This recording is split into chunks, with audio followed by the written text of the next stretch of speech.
So ito guys, no, bibigyan kayo ng chance ni universe na maging maswerte. Itong mga no opportunities na yan guys, no, yung sinasabi natin, no opportunities pagdating sa kaperahan, yan yung chance mo na maging maswerte and yan yung chance mo na makarecover. Lalo na, ito yung mga ka-resonate especially sa mga kapiksi natin na nag-fail. Kung nagkaroon kayo ng failure, kung nagkaroon kayo ng mga financial problems, mga kapiksi, no? Or just problems in general, guys. Bibigyan kayo ng chance ni universe na makarecover, makapagsimula ulit, makabangon, makabawi. And this time, guys, suswertehan na kayo.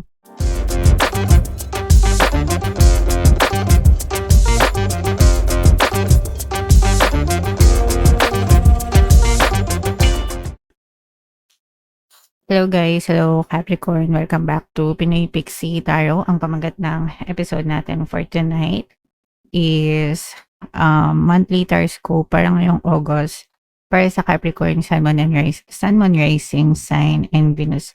Sa dulo ng video guys, magkakaroon tayo ng yes or no pick a card reading. Ito yung deck na gagamitin natin guys. Pwede kayo magtanong ng isang tanong answerable by yes or no. Tapos titingnan natin yung sagot ng tarot sa inyo. Sa dulo ng video yan guys, kaya make sure na tapusin nyo yung video hanggang sa dulo. So, unahin natin tong deck na to mga kapiksi. Ito yung mga angel messages para sa inyo ngayong buwan na to. So, we have perfect timing. Ito yung tamang oras guys, no? Na gawin nyo kung ano yung mga bagay na gusto nyo gawin, yung mga plano nyo. I-push nyo yan mga kapiksi, no? There's no such thing as perfect timing, but today, no? Walang past, walang future, guys.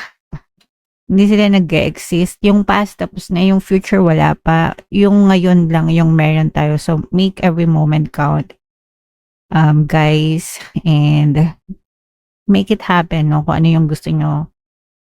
Always make it happen, mga kapiksi. And yung next message naman para sa inyo, communicate clearly. Kailangan, wala namang nadadaan sa hindi maayos na usapan, di ba? And even kahit anong stage pa yan, planning stage, whatever guys, kailangan kapag nakikipag-usap tayo, palaging maayos, no? I-convey natin ng maayos yung mensahe natin sa ibang tao. Kung ano yung gusto nating sabihin, kung ano yung gusto nating marinig. From them, you have to ask as well. So, communication is the key. Yan ang susi para sa maayos na pagsasama sa kahit anong aspeto ng buhay. Mga kapiksi. And another message para sa inyo. Grabe. Abundance, Capricorn, kasaganaan, pagpapala, no? Blessings, yeah. So, kailangan receptive kayo guys para dumating ito sa inyo. So, kung mapapansin nyo yung image ng card, ito, no? Nakaganon siya guys, may salo-salo siya. So, ibig sabihin nito, receptive, ready to receive. Kailangan maging handa kayo sa pagtanggap ng mga blessings. Magpasalamat kayo guys. The more na nagpapasalamat kayo, the more na nagiging handa kayo, no, sa pagtanggap ng mga blessings. So, i-claim nyo na yung mga abundance na yan, guys. Alright? Okay. So, ito naman ay sa love, guys. Tingnan natin yung mga emosyon na nakapaloob sa relationship. Pwede nararamdaman nila, or parehas nyong nararamdaman, Capricorn. So, yung first, eto confused, guys. Pwedeng confused kayo, confused sila, or parehas kayong confused. So, parang walang kasiguraduhan. Mostly, eto nagre-resonate, eto guys, sa mga situationship na tinatawag, no? Pwedeng, yung tipong, ano ba yung mga tipong nagpapakiramdaman, walang,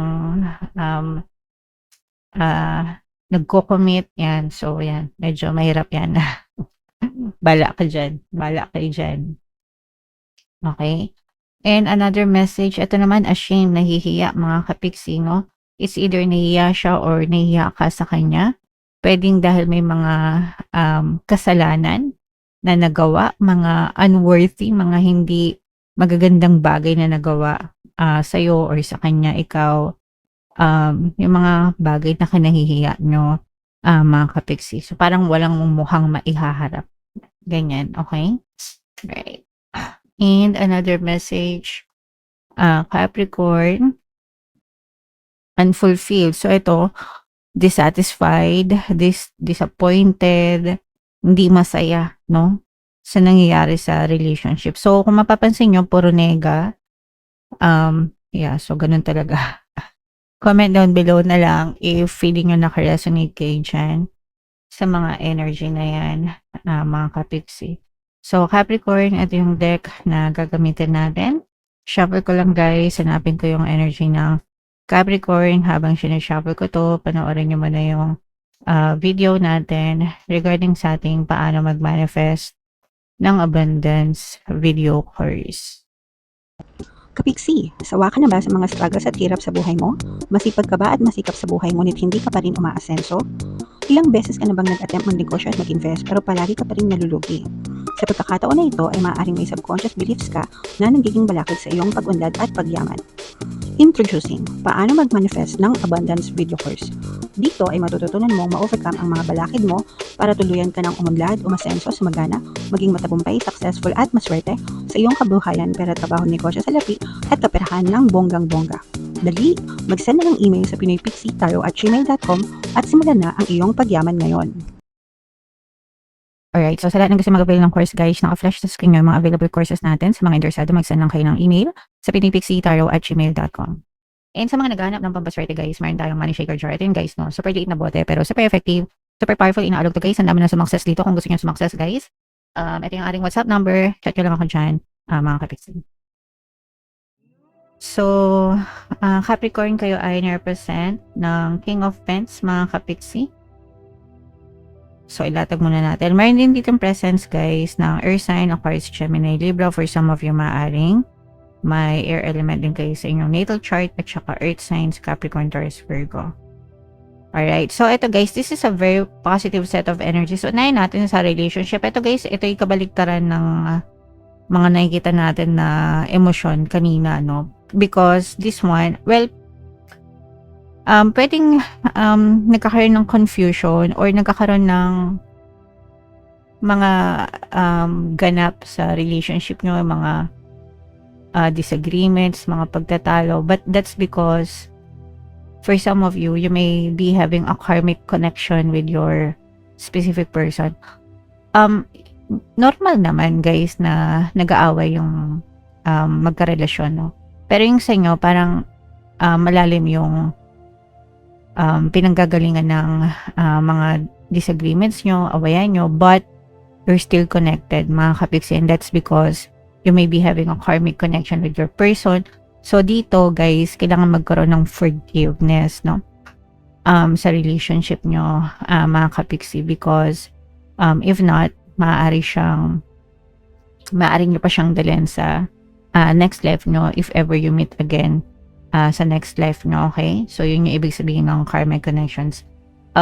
Life is teaching you lessons na hindi nyo natutunan sa past life nyo. Kaya, you're undergoing the same experience again, mga kapiksi. Okay? Alright.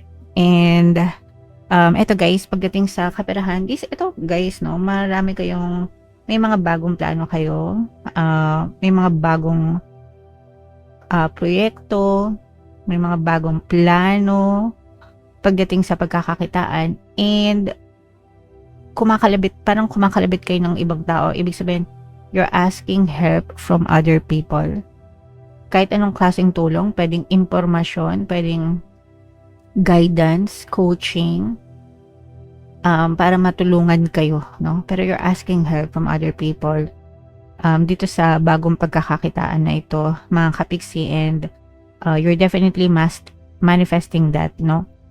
So, parang meron kayong pinaghahandaan na something big, yun yung nararamdaman natin, something big and something grand pagdating sa pagkakakitaan, mga kapiksi. So, kung ano man yan, if ever na nakaresonate kayo guys, push nyo lang, but make sure na planuhin yung mabuti and huwag kayong padalos-dalos, guys, okay?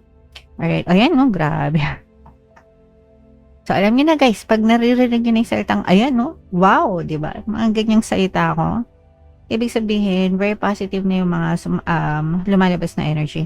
So, ito guys, no, bibigyan kayo ng chance ni universe na maging maswerte.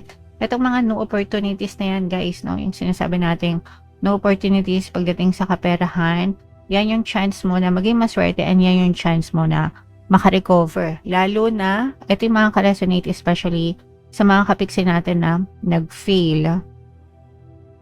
Kung nagkaroon kayo ng failure, kung nagkaroon kayo ng mga financial problems, mga kapiksi, no?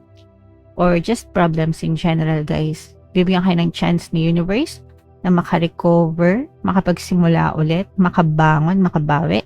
And this time, guys, suswertehan na kayo. So, kailangan nyo lang palagi mag-affirm. Yung palagi ko sinishare sa inyo, guys, no? Swerte ako sa lahat ng aspeto ng buhay ko. So, palagi ko lang yung sinasabi, guys. And, promise, talagang sinaswerte ako sa buhay. So, quick story lang. Alam niyo naman na I'm a fan of Lalaboy. So, last night, umatan ako ng concert niya. And then, dahil palagi akong swerte, nanalo ako ng vinyl from Lalaboy. So, di ba? Ganun lang kadali yung swerte sa akin. Kasi palagi kayong sinasabi sa inyo, guys, palagi kayong mag-affirm, no? Na swerte kayo. Talagang swertein kayo sa buhay, mga kapiksi. Okay? Alright. So, yeah. I-affirm nyo na yan, guys. And i-mind nyo na to mga swerte na to. Good luck, good fortune, itong mga recovery, ay mga new beginnings pagdating sa kaperahan, guys, no? I-mind nyo na yan, guys, sa comment section. So, ito na yung ating yes or no pick a card reading. So, huminga ng malalim. And itanong nyo sa isip nyo kung ano yung gusto nyong malaman, answerable by yes or no. And then, pili kayo ng isang card, guys. So, kung card 1 ang napili nyo, ang sagot sa tanong nyo ay yes. Kung card 2 naman, ang sagot sa tanong nyo ay yes din. And kung card 3 naman, guys, ang sagot sa tanong nyo ay yes din, mga kapiksi. Alright? Okay, so yeah. Comment down below if naka-resonate kayo, guys. And, sorry. Again, yung magaganda dito, i-claim nyo na, guys. I-mind nyo na sa comment section. And for more tarot readings, ito yung playlist nyo. Ito naman yung ating success stories ng paano mag-manifest ng abundance video cards. Panoorin itong video natin, guys, about money shaker jars. Thank you for liking, sharing, and subscribing. See you next time, guys. I love you all. Have a nice day. Bye-bye.